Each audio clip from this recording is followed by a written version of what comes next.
Video we will discuss class 10th subject science lesson number 1 chemical reaction and equation. इस video में हम discuss करेंगे कक्षा 10 के साइंस बुक से लेसन नंबर 1 जिसका नाम है केमिकल रिएक्शन एंड इक्वेशन। इस चैप्टर को बिल्कुल डिटेल में डिस्कस करेंगे, तो शुरू करते हैं। तो इसमें सबसे पहला कॉन्सेप्ट आता है हमारा केमिकल रिएक्शन। केमिकल रिएक्शन क्या होता है? It is a process in which one or more substances formed new substances. ये एक ऐसा प्रोसेस होता है जिसमें कोई एक या एक से ज्यादा सब्सटेंसेस एक या एक से ज्यादा नए सब्सटेंसेस बनाए, और जो ये नए सब्सटेंसेस बनेंगे इनकी प्रॉपर्टीज यानी गुण धर्म बिल्कुल डिफरेंट होंगे जिनसे ये मिलके बने हैं। And it can not be reversed by physical methods, और इनको रिवर्स नहीं किया जा सकता है फिजिकल मेथड्स के द्वारा। रिवर्स का मतलब क्या हो जाएगा? जो ये नया सब्सटेंस बने हैं, अगर हम चाहें इनको वापस उन्हीं सब्सटेंसेस में कन्वर्ट करना जिनसे ये मिलके बना है, तो इसको फिजिकल मेथड से नहीं किया जा सकता है। फिजिकल मेथड आप क्लास 9th में पढ़ चुके होंगे, यहाँ पर मैंने उनमें से कुछ लिख दिए हैं, जैसे कि magnetism, filtration, centrifugation, distillation, evaporation. इन सभी फिजिकल मेथड से किसी भी केमिकल रिएक्शन को रिवर्स नहीं किया जा सकता है। नेक्स्ट है हमारा chemical reaction involves. Chemical reaction जब होगा तो उसमें क्या क्या चीजें शामिल होंगी? Change in state. Change in state का मतलब क्या होगा? केमिकल रिएक्शन होने से पहले जो सब्सटेंस है और केमिकल रिएक्शन होने के बाद जो सब्सटेंस हमें मिलेंगे उनकी स्टेट चेंज हो सकती है। सॉलिड से लिक्विड, लिक्विड से गैस, या गैस से सॉलिड या लिक्विड, मतलब कि कोई भी स्टेट चेंज हो सकती है। Change in colour. Chemical reaction होने से पहले के सब्सटेंस और केमिकल रिएक्शन होने के बाद के सब्सटेंस का कलर डिफरेंस हो सकता है। टेम्परेचर में इसी तरह से टेम्परेचर में चेंज हो सकता है, और एवोल्यूशन ऑफ गैस, गैस भी निकल सकती है। Chemical reaction happen in our daily life. Chemical reaction को हम समझ चुके हैं, उसके कुछ एग्जांपल्स ले लेते हैं जो हमारी डेली लाइफ में होते रहते हैं। तो फर्स्ट है डाइजेशन ऑफ फूड। जो भी हम खाना खाते हैं उसका पचना, वो भी क्या है? केमिकल रिएक्शन है। रेस्पिरेशन, रेस्पिरेशन यानी सांस लेना। हम ऑक्सीजन इनहेल करते हैं और कार्बन डाइऑक्साइड एक्सहेल करते हैं, तो ये भी क्या है? केमिकल रिएक्शन है। रस्टिंग ऑफ आयरन, लोहे पर जंग लगना। लोहे पर जंग लगना जो होता है ये एक स्लो केमिकल रिएक्शन है, ठीक है। फॉर्मेशन ऑफ कर्ड, दही का बनना भी एक केमिकल रिएक्शन है। ये जो भी है ये हमारी डेली लाइफ में होते रहते हैं। अगर इनके अलावा अगर हम बात करें, जैसा कि एक्टिविटी 1.1 में दिया गया है, मैग्नीशियम रिबन को हम एयर में बर्न करते हैं, वो भी एक केमिकल रिएक्शन है। एक्टिविटी 1.2 में जो दिया गया है, लेड नाइट्रेट में हम पोटेशियम आयोडाइड को ऐड करेंगे, ये भी एक केमिकल रिएक्शन है। और एक्टिविटी 1.3 में सल्फ्यूरिक एसिड या फिर हाइड्रोक्लोरिक एसिड में हम जिंक ग्रेन्यूल्स यानी जिंक की गोलियां डालेंगे, तो वो भी एक केमिकल रिएक्शन होगा, ठीक है। ये कुछ एग्जांपल्स हो गए हैं केमिकल रिएक्शन के। तो केमिकल रिएक्शन में दो इंपॉर्टेंट चीजें आती हैं, रिएक्टेंट्स और प्रोडक्ट्स। मतलब ये सिर्फ केमिकल रिएक्शन में ही नहीं, जब हम केमिकल इक्वेशन लिखेंगे तो भी हमें रिएक्टेंट्स और प्रोडक्ट्स की पहचान करनी होगी। तो रिएक्टेंट्स क्या होते हैं? Who take part in chemical reaction. Reactants वो होते हैं जो केमिकल रिएक्शन में हिस्सा लेते हैं, ठीक है, भागीदारी लेते हैं। And products the substance which are formed in a chemical reaction. Products वो होते हैं जो सब्सटेंस उस केमिकल रिएक्शन में जो नया सब्सटेंस बनता है उसे हम कहेंगे प्रोडक्ट्स, ठीक है। जो भी नए सब्सटेंस बनेंगे, जरूरी नहीं है कि एक बने, ज्यादा भी बन सकते हैं। एग्जाम्पल ले लेते हैं और अच्छी तरह से हमें ये समझ में आ जाएगा।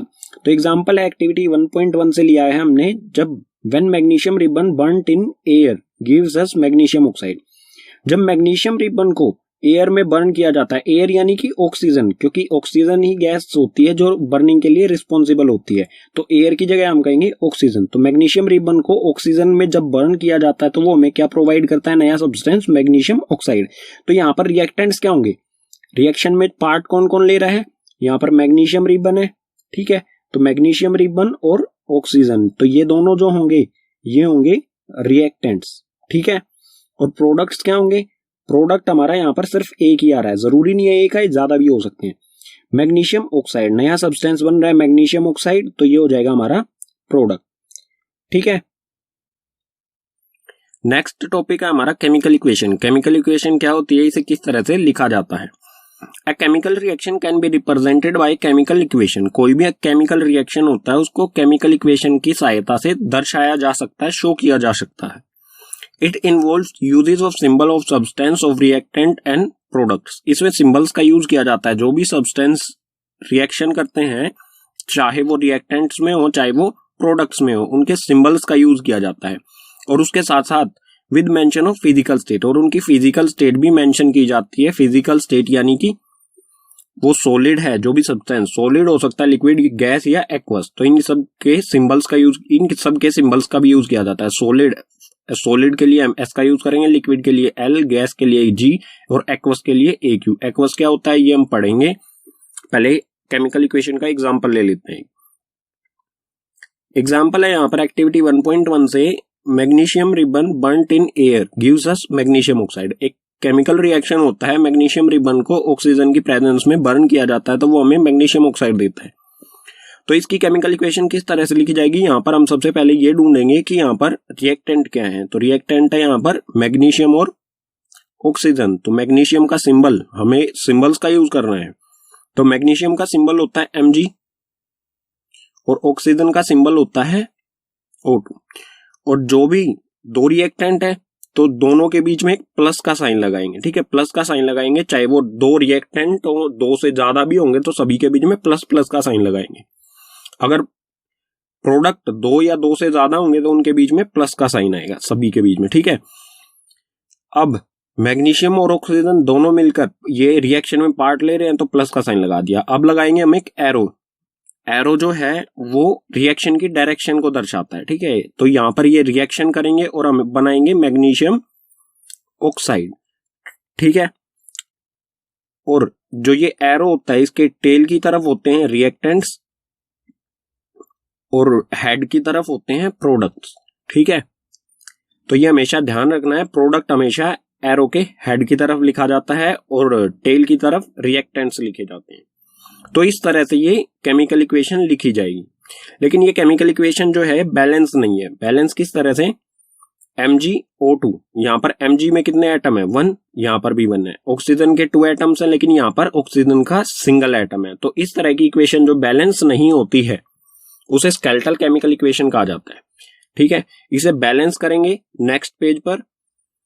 और अभी तो हमने इसकी फिजिकल स्टेट भी नहीं लिखी है, तो फिजिकल स्टेट लिखेंगे यहाँ पर Mg, मैग्नीशियम क्या है सॉलिड, S4 सॉलिड, प्लस में O2 क्या है गैस, ठीक है, G फॉर गैस, और मैग्नीशियम MgO, मैग्नीशियम ऑक्साइड, ये भी सॉलिड है, ठीक है। तो इस तरह से ये केमिकल इक्वेशन लिखी जाएगी। अब बात करते हैं एक्वस। एक्वस क्या होता है, it is a solution in which solvent is water. कोई भी चीज पानी में घुली हुई होती है, उस सब्सटेंस, सिर्फ हम उस सब्सटेंस की बात करते हैं जो पानी में घुला हुआ है, तो हम उसे कहेंगे एक्वस, ठीक है। जहां पर सॉल्वेंट वाटर होता है तो वो होगा एक्वस सॉल्यूशन। तो अब हम देखेंगे how to balance a chemical equation. Chemical equation को किस तरह से बैलेंस किया जाता है, उसके लिए एग्जांपल लेंगे हम यहाँ पर Fe प्लस H2O। रिएक्शन करने के बाद क्या बना, Fe3O4 प्लस में H2। Fe जो सिंबल होता है ये होता है आयरन का। तो आयरन वाटर के साथ रिएक्शन करके आयरन ऑक्साइड यानी फेरिक ऑक्साइड, फेरिक भी कहा जाता है आयरन को, ठीक है, फेरिक ऑक्साइड बनाता है या आयरन ऑक्साइड बनाता है और हाइड्रोजन गैस उसमें से रिलीज होती है। तो इसको हम बैलेंस करके देखेंगे इसे किस तरह से, किसी भी केमिकल इक्वेशन को किस तरह से बैलेंस किया जाता है। इसका कोई स्पेसिफिक फॉर्मूला नहीं होता है, तो इसको हिट एंड ट्रायल से सोल्व करेंगे, बैलेंस करेंगे, ठीक है। तो Fe सबसे पहले हम क्या करेंगे, इसके लिए एक टेबल बनाएंगे। टेबल में क्या रखेंगे हम, एलिमेंट्स, रिएक्टेंट और प्रोडक्ट्स, ठीक है। एलिमेंट क्या है यहाँ पर, Fe ये रिएक्टेंट्स हैं और ये प्रोडक्ट्स हैं, ठीक है, ये रिएक्टेंट और ये प्रोडक्ट। तो हम यहाँ पर चेक करेंगे Fe के कितने एटम्स हैं रिएक्टेंट में और Fe के कितने एटम है प्रोडक्ट्स में। तो चेक कर लेते हैं, यहाँ पर Fe अकेला है, यहाँ पर कुछ नहीं लिखा हुआ है तो समझो Fe का यहाँ पर एक एटम है और यहाँ पर Fe के 3 एटम्स है, तो दोनों को लिख लेंगे। रिएक्टेंट में Fe का 1 एटम है और प्रोडक्ट में 3 एटम है। इसी तरह से हाइड्रोजन का चेक करेंगे, हाइड्रोजन के रिएक्टेंट में 2 है और प्रोडक्ट में भी 2 है, तो यहाँ पर 2 और यहाँ पर भी 2। अब ऑक्सीजन के चेक करेंगे, ऑक्सीजन का यहाँ पर रिएक्टेंट में 1 है और प्रोडक्ट में 4 है, तो रिएक्टेंट में 1, प्रोडक्ट में 4। केमिकल इक्वेशन को बैलेंस करने का मतलब क्या है कि जो रिएक्टेंट है और प्रोडक्ट है इन दोनों में इक्वल एटम्स होने चाहिए, ठीक है। इक्वल करना है हमें इन सबको, 1 को और 3, इन सब चीजों को हमें इक्वल करना है। तो वो किस तरह से कर सकते हैं, उसके लिए सबसे पहले हम क्या करेंगे, इसमें हम मल्टीप्लाई कर सकते हैं। तो उसके लिए सबसे पहले हम क्या करेंगे, जो भी ये एलिमेंट है या कंपाउंड है इनको ब्रैकेट में बंद करेंगे इस तरह से। ब्रैकेट में बंद करने का मतलब है कि ब्रैकेट के अंदर जो है हम उसमें कोई चेंज नहीं कर सकते हैं। जो भी हमें चेंज करना है, जो भी हमें कुछ नंबर लिखना है वो इसके आगे लिख सकते हैं, ठीक है। यहां पर लिख सकते हैं, यहां पर या यहां पर या यहां पर। तो यहां पर है Fe1 और यहां पर है 3, तो हम 1 में कितना मल्टीप्लाई करें कि 3 हो जाए, तो 3 से ही मल्टीप्लाई करेंगे, 1 3 जा 3, मतलब जो ये 3 हमें मल्टीप्लाई करना है ये कहां पर करेंगे हम, Fe के आगे, ठीक है। अगर हमने इसमें 3 मल्टीप्लाई कर दिया तो यहाँ क्या हो गया, Fe के 3 एटम्स हो गए और यहाँ भी Fe के 3 एटम्स हो गए, मतलब कि फेरिक जो है आयरन वो हो गया यहाँ पर बैलेंस। H2 देखेंगे, H2 के रिएक्टेंट में भी 2 है और प्रोडक्ट में भी 2 है, तो बैलेंस है ये पहले से ही। अब ऑक्सीजन देखते हैं, ऑक्सीजन का 1 है और 4 है, तो यहां हमें कितना मल्टीप्लाई करना पड़ेगा, 4, तो ये हो जाएगा 4। तो रिएक्टेंट में मल्टीप्लाई करना हमें, ठीक है। तो रिएक्टेंट में 4 है, तो यहां पर ऑक्सीजन है, तो ब्रैकेट के हम यहां पर तो चेंज कर नहीं सकते, तो हमें यहां पर करना पड़ेगा। और यहां पर अगर हमने मल्टीप्लाई किया तो ये H2 में भी मल्टीप्लाई होगा और ऑक्सीजन में, तो 4 ऑक्सीजन क्या क्या हो गया 4, लेकिन ये हाइड्रोजन में भी मल्टीप्लाई हुआ है, तो हाइड्रोजन में भी 4 से मल्टीप्लाई करेंगे और ये हो गया 8। मतलब जब हमने ऑक्सीजन को बैलेंस किया तो हमारा हाइड्रोजन अनबैलेंस हो गया। अगर इसको हाइड्रोजन को भी बैलेंस करना है तो हम यहां तो कोई चेंज कर नहीं सकते, हम जाएंगे प्रोडक्ट की तरफ। प्रोडक्ट में H2 है, अगर हम यहां पर 4 से मल्टीप्लाई कर दें, इसको 4 से मल्टीप्लाई कर दे तो ये हो जाएगा 8।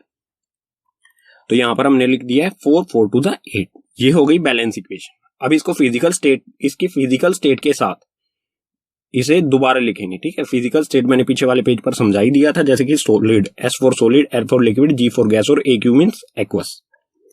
इसे दोबारा से लिखते हैं, ये हो जाएगा 3Fe जो कि होता है एक सोलिड, प्लस में 4H2O ये होता है लिक्विड, रिएक्शन हुआ उसके बाद Fe3O4 ये भी होता है सोलिड, प्लस में 4H2 हाइड्रोजन होती है गैस, ठीक है।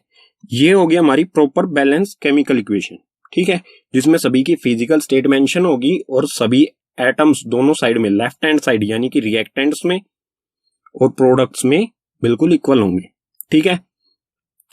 ये तो थोड़ी सी हमारी होगी कॉम्प्लेक्स, थोड़ी बड़ी कैलकुलेशन, जिसके लिए हमें टेबल बनाना पड़ा।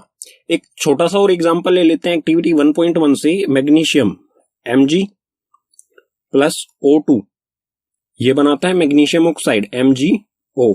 हम पीछे वाले पेज पर ये इक्वेशन लिख चुके थे, लेकिन ये बैलेंस नहीं थी हमारी पीछे वाले पेज पर, तो इसे बैलेंस किस तरह से करेंगे।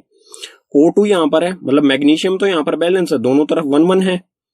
O2 यहां पर है और O यहां पर है, तो O2 को बैलेंस करने के लिए हम इस तरफ 2 से मल्टीप्लाई करेंगे।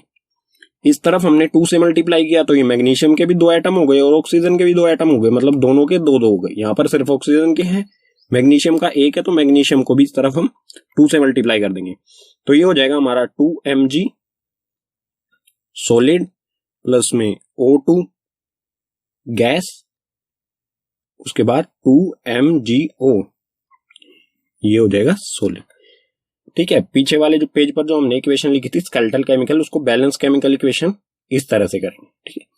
तो आप प्रैक्टिस जितनी ज्यादा केमिकल इक्वेशन को बैलेंस करने की प्रैक्टिस करेंगे उतना ही बिल्कुल आपके लिए आसान हो जाएगा। अगर आप प्रैक्टिस करेंगे अच्छी तरह से तो आपको इस तरह का टेबल बनाने की जरूरत नहीं पड़ेगी। तो केमिकल इक्वेशन को हमने बैलेंस किया, लेकिन हमने क्यों किया बैलेंस ये जानना जरूरी है। तो इस पेज पर हम पढ़ेंगे why do we need to balance a chemical equation, chemical equation को बैलेंस करने की जरूरत क्यों पड़ती है।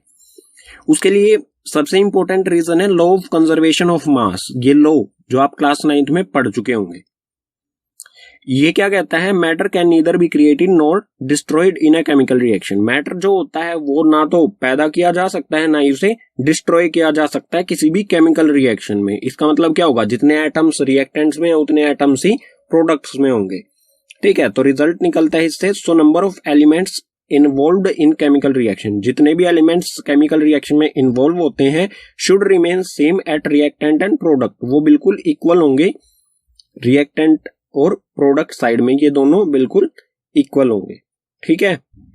नेक्स्ट टॉपिक है हमारा types of chemical reaction. Chemical reaction कितने टाइप्स का होता है, तो सबसे पहला टाइप होता है केमिकल रिएक्शन का कॉम्बिनेशन रिएक्शन। कॉम्बिनेशन रिएक्शन क्या होता है, the reaction in which 2 or more reactants combine to form a single product. ये एक ऐसा रिएक्शन होता है जिसमें 2 या 2 से ज्यादा रिएक्टेंट्स, मतलब 2 या 2 से ज्यादा सब्सटेंसेस मिलकर कोई एक नया सिंगल सब्सटेंस बनाए, ठीक है, कोई एक सिंगल नया सब्सटेंस बनाएंगे, नया प्रोडक्ट बनाएंगे, उसे हम कहेंगे कॉम्बिनेशन रिएक्शन। इसकी इक्वेशन किस फॉर्म में होगी, जैसे ए और बी, यहाँ पर दो रिएक्टेंट्स हैं हमारे ए और बी, वो मिलकर केमिकल रिएक्शन करेंगे ये, और ए बी एक सिंगल प्रोडक्ट हमारा बनाएंगे, तो उसे कहा जाएगा कॉम्बिनेशन रिएक्शन। इसकी इक्वेशन कुछ इस फॉर्म में होगी। इसके एग्जांपल्स ले लेते हैं और अच्छी तरह से इसे समझने के लिए। तो फर्स्ट है बर्निंग ऑफ कोल। कोल को जब बर्न किया जाता है तो उस कोल होता है कार्बन, तो कार्बन का सिंबल होता है सी, और बर्निंग के लिए गैस कौन सी रिस्पॉन्सिबल होती है, ऑक्सीजन। तो कार्बन प्लस ऑक्सीजन दो रिएक्टेंट्स है हमारे ये, और एक सिंगल प्रोडक्ट बनाएंगे ये CO2 गैस। ठीक है, तो दो रिएक्टेंट्स एक सिंगल प्रोडक्ट बना रहे हैं, तो ये होगा कॉम्बिनेशन रिएक्शन। इसी तरह से सेकंड एग्जांपल है फॉर्मेशन ऑफ वाटर, पानी का बनना। पानी किस तरह से बनता है, हाइड्रोजन गैस और ऑक्सीजन गैस दोनों रिएक्शन करते हैं और एक सिंगल प्रोडक्ट बनाते हैं H2O, और H2O जो होता है ये होता है लिक्विड। ठीक है, और यहाँ पर आप ये भी देख सकते हैं कि दो गैसेस एक लिक्विड बना रही हैं, तो यहाँ पर स्टेट भी चेंज हो रही है। तो फॉर्मेशन यहाँ पर भी दो रिएक्टेंट्स हैं और एक सिंगल प्रोडक्ट बना रहे हैं वाटर, तो ये भी क्या होगा, एक कॉम्बिनेशन रिएक्शन। ठीक है, तो केमिकल रिएक्शन का सेकंड टाइप है डीकंपोजिशन रिएक्शन। डीकंपोजिशन रिएक्शन क्या होता है, in this reaction a compound splits into 2 or more substances is called decomposition reaction. इस रिएक्शन में कोई एक सिंगल कंपाउंड या सिंगल रिएक्टेंट स्प्लिट हो जाता है, बट जाता है दो या दो से ज्यादा सब्सटेंसेस में, या कह सकते हैं प्रोडक्ट्स में। जब कोई सिंगल रिएक्टेंट दो अलग अलग प्रोडक्ट्स में डिवाइड हो जाता है तो उसे कहेंगे हम डीकंपोजिशन रिएक्शन। जैसे हमारा एक सब्सटेंस है ए, केमिकल रिएक्शन होता है और ये दो अलग अलग सब्सटेंस बी और सी में बट जाता है, डिवाइड हो जाता है, तो इसे कहा जाएगा डीकंपोजिशन रिएक्शन।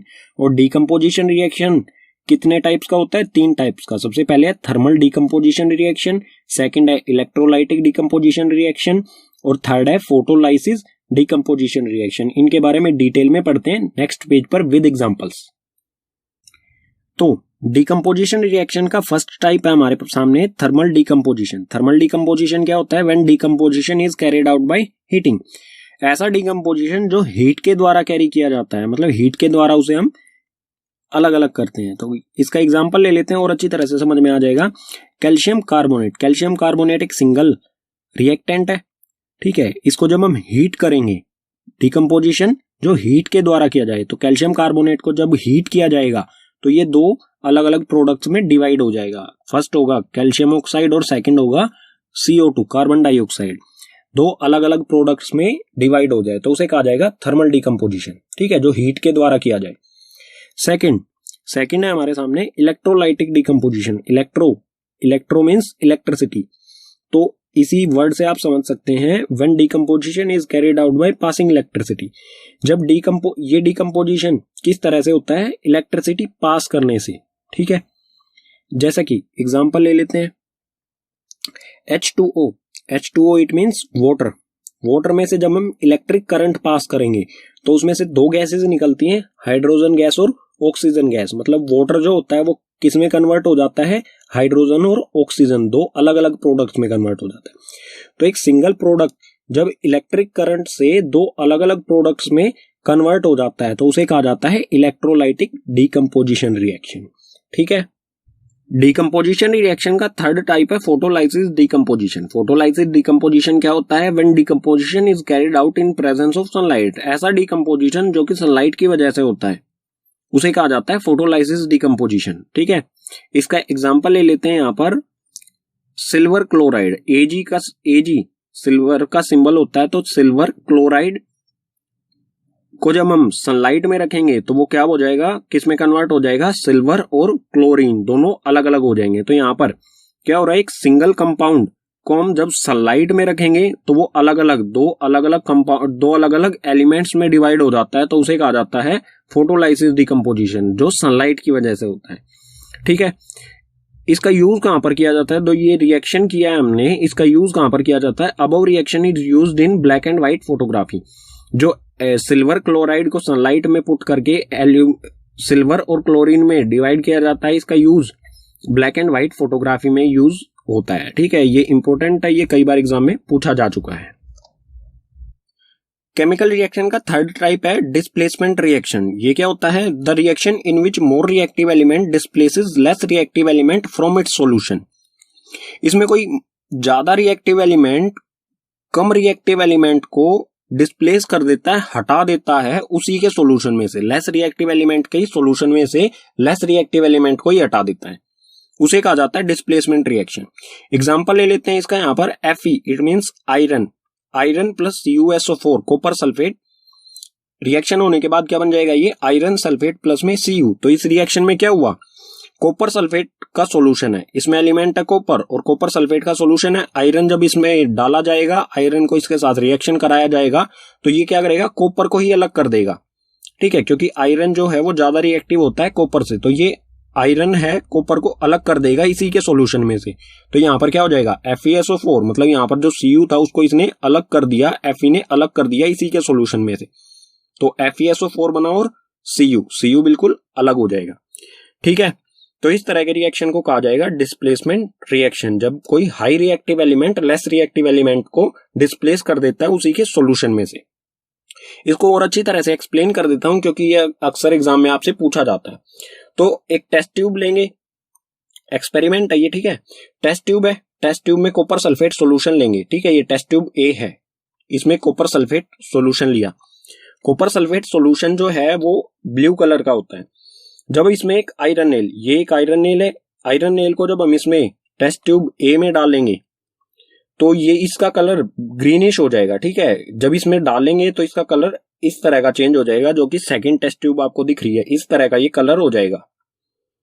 और आयरन नेल जब कुछ देर बाद इससे निकालेंगे तो आयरन नेल पहले तो शाइनी कलर थी, उसके बाद हो जाएगी ब्राउनिश कलर की।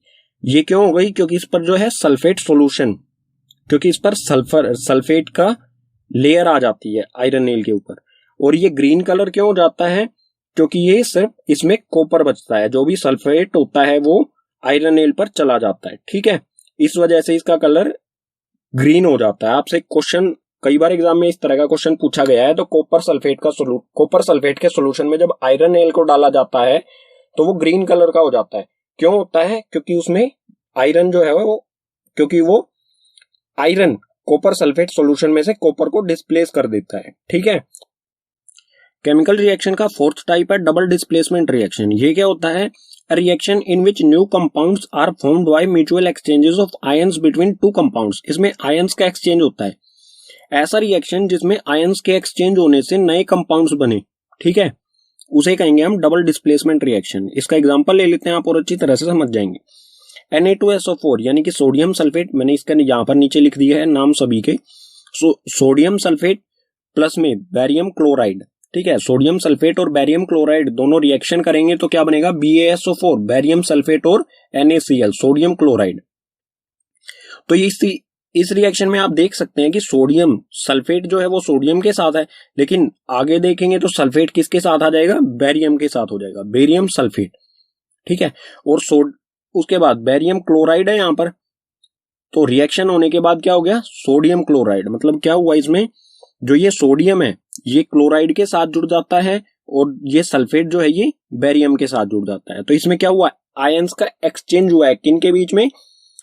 बैरियम और सल्फेट के बीच में। बैरियम के जो आयंस होते हैं वो 2+ होते हैं और SO4 के जो आयंस होते हैं वो 2- होते हैं। तो ये एक दूसरे को सेटिस्फाई करते हैं, इसके पास 2 एक्स्ट्रा होते हैं, इसको 2 की जरूरत होती है।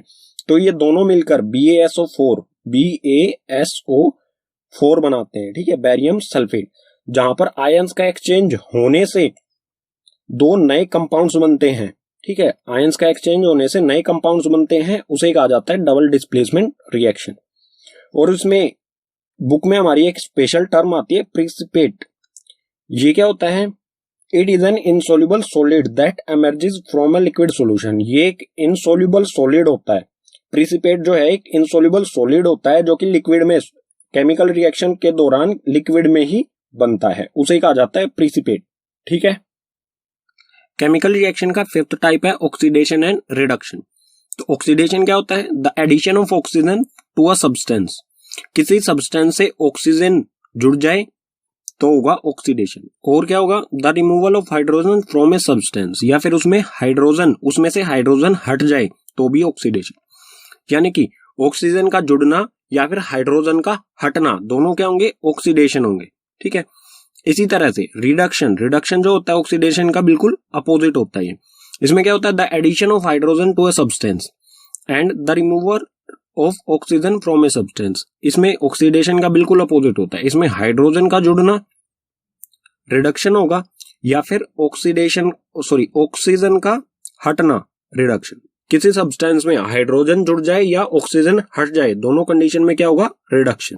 ठीक है, एग्जांपल ले लेते हैं इन दोनों की। तो फर्स्ट है यहां पर 2Cu plus O2, 2Cu plus O2 reaction होने के बाद क्या बना, 2CuO। तो यहां पर Cu जो है रिएक्शन के बाद इसमें क्या हुआ, ऑक्सीजन जुड़ गया, यहां पर Cu अकेला है, यहां पर इसमें ऑक्सीजन जुड़ गया, तो यहां पर क्या हुआ, ऑक्सीडेशन। ठीक है, तो किसी में भी ऑक्सीजन जुड़ जाता है तो वो क्या होता है, ऑक्सीडेशन।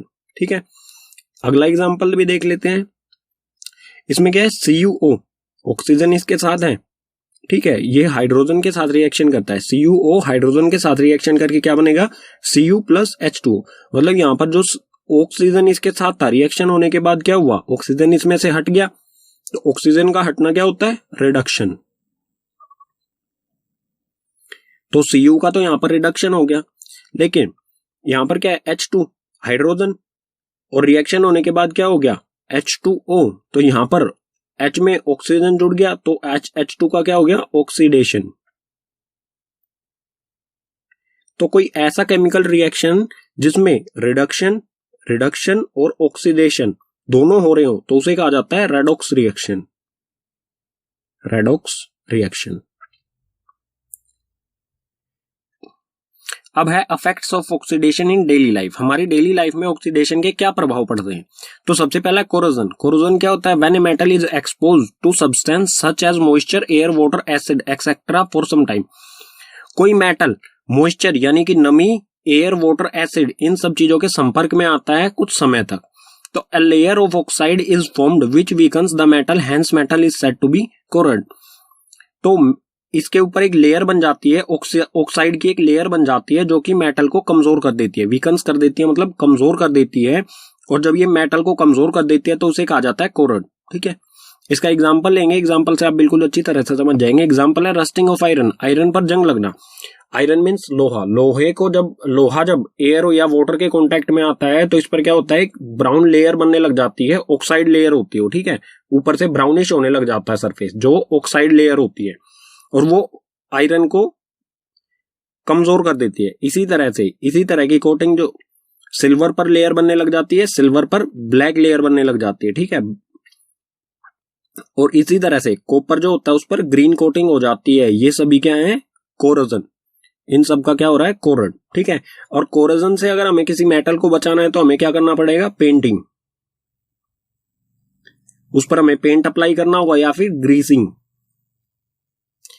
इन दोनों चीजों में, पेंटिंग और ग्रीसिंग में क्या होता है, जो भी मेटल है वो किसके कांटेक्ट में, एयर, वाटर या फिर और किसी अन्य चीज के कांटेक्ट में नहीं आता है। ठीक है, सेकंड इफेक्ट है हमारा रेंसिडिटी। रेंसिडिटी क्या होता है, the oxidation of fats and oil when exposed to air is known as rancidity. Fats या फिर ऑयल्स, यानी कि हमारा जो खाना होता है या फिर ऑयल्स, उनका ऑक्सीडेशन हो जाना, किस वजह से, एयर के कांटेक्ट में आने से ऑक्सीडेशन हो जाना, उसे कहा जाता है रेंसिडिटी। इसके कारण क्या होता है, it leads to bad smell. इसके कारण क्या होता है, स्मेल, बुरी सी स्मेल आने लग जाती है जो भी फूड होता है, और उसका टेस्ट भी बेकार हो जाता है, बैड टेस्ट हो जाता है फूड का। ठीक है, तो इससे बचने, रेंसिडिटी जो है, इससे बचने के लिए क्या किया जाता है, फूड पैकेट्स, जो फूड पैकेट्स आते हैं, या फिर जैसे आप चिप्स पैकेट का एग्जांपल ले सकते हैं। चिप्स पैकेट होते हैं, अगर उसमें गैस डाली जाती है नाइट्रोजन, मतलब जो चिप्स पैकेट्स होते हैं उसमें से ऑक्सीजन गैस को निकाल के नाइट्रोजन गैस उसमें डाल दी जाती है, और जो नाइट्रोजन गैस होती है ये रेंसिडिटी से बचाती है। अगर नाइट्रोजन गैस नहीं डालेंगे तो जो चिप्स वगैरह होंगे वो बिल्कुल गल जाएंगे, अंदर खराब हो जाएंगे। उसको पैकेट को आप खोलोगे तो उसमें से बहुत बुरी सी स्मेल आएगी और टेस्ट भी उसका खराब हो जाएगा, वो बिल्कुल बेकार हो जाएंगे, खाने लायक नहीं रहेंगे। तो इससे बचने के लिए उसमें नाइट्रोजन गैस डाली जाती है जो कि ऑक्सीडेशन को, फूड को ऑक्सीडेशन होने से बचाती है। ठीक है, तो ये इंपॉर्टेंट क्वेश्चन बन जाता है यहां से, चिप्स पैकेट्स वगैरह जो होते हैं, फूड पैकेट्स, उसमें नाइट्रोजन गैस, कौन सी गैस डाली जाती है और क्यों डाली जाती है। ठीक है, केमिकल रिएक्शन के टाइप्स कंप्लीट हो चुके हैं, लेकिन chemical reaction also classify on the basis of temperature. Chemical reaction को टेम्परेचर के बेसिस पर भी क्लासिफाई किया जाता है दो पार्ट्स में। फर्स्ट है एंडोथर्मिक रिएक्शन और सेकंड एक्सोथर्मिक रिएक्शन। इन दो पार्ट्स में से टेम्परेचर के बेस पर क्लासिफाई किया जाता है, बांटा जाता है। तो एक्सोथर्मिक रिएक्शन क्या होता है? Reaction in which heat is released along with formation of product called exothermic reaction. ऐसा रिएक्शन जिसमें प्रोडक्ट बनने के साथ साथ उसमें से हीट रिलीज होए या फिर टेम्परेचर इंक्रीज होए तो उसे कहेंगे हम एक्सोथर्मिक रिएक्शन। इसका एग्जांपल ले लेते हैं और अच्छी तरह से समझने के लिए। एग्जांपल है इसका burning of natural gas. Natural gas को बर्न किया जाता है, ठीक है। तो नेचुरल गैस होती है CH4 जिसे मीथेन कहा जाता है। मीथेन गैस को ऑक्सीजन की प्रेजेंस में बर्न करेंगे तो ये बनेगा CO2 कार्बन डाइऑक्साइड गैस बनेगी और H2O गैस। H2O वाटर होता है लेकिन ये गैस की फॉर्म में है, मतलब वेपर की फॉर्म में है। तो H2O बनेगा और बहुत सारी हीट भी रिलीज होगी। जब गैस को बर्न करते हैं तो उसमें से हीट रिलीज होती है। तो इस तरह के रिएक्शन को कहा जाएगा जिसमें हीट रिलीज होती है, उसे एक्सोथर्मिक रिएक्शन, ठीक है। एंडोथर्मिक क्या होता है? अब है endothermic reaction, the reaction which require energy in form of heat, light और इलेक्ट्रिसिटी कॉल्ड एंडोथर्मिक रिएक्शन। ऐसा रिएक्शन जिसको कराने के लिए एनर्जी की जरूरत पड़ती है उसे कहा जाता, किस तरह की energy? Heat energy, light energy या इलेक्ट्रिकल एनर्जी की जरूरत पड़े जिस रिएक्शन को कराने में, उसे कहा जाएगा एंडोथर्मिक रिएक्शन। या फिर हम कह सकते हैं कि इसमें एनर्जी जो है वो एब्जॉर्ब होती है, तो वो होगा एंडोथर्मिक रिएक्शन। इसके एग्जांपल्स क्या होंगे? इसके एग्जांपल्स होंगे वही जो आप पीछे डीकंपोजिशन रिएक्शन में पढ़ चुके हैं। डीकंपोजिशन हीट के द्वारा किया जाता है।